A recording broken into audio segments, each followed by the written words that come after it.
হরে কৃষ্ণ সবাইকে। তোমরা রিসেন্ট আমার ব্লগে দেখলে আমি তিতিনের বিয়েতে গেছিলাম। তিতিন হচ্ছে আমার দিদির জায়ের মেয়ে। যারা যারা ব্লগটা দেখোনি তারা গিয়ে ব্লগটা দেখে নাও, তাহলেই বুঝতে পারবে। আমরা দিদির বাড়ি যাওয়ার আগে প্রথমে এখানেই এসছিলাম প্রসাদ খেতে।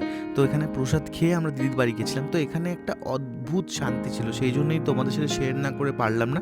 তো আলাদা করে এই জায়গাটার একটা আমি শর্ট নিয়েছি। তো এই যে গাছটা দেখছো, এই গাছের তলায় কিন্তু শ্রী চৈতন্য মহাপ্রভুর নিজের পৈতে হয়েছিল, এবং শুধু শ্রী চৈতন্য মহাপ্রভুর নয়, আরও অনেকেরই এখানে কিন্তু পৈতে হয়েছিল, এবং তারা এখানে এসেছিলেন সশরীরে।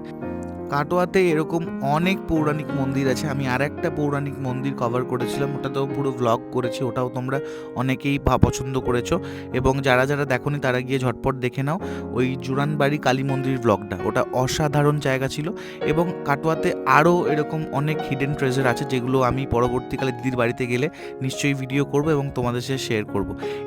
তো চলো খেতে বসা যাক এবং দেখি প্রসাদে কি আছে। প্রথমেই ছিল শাক এবং বাসন্তী পোলাও।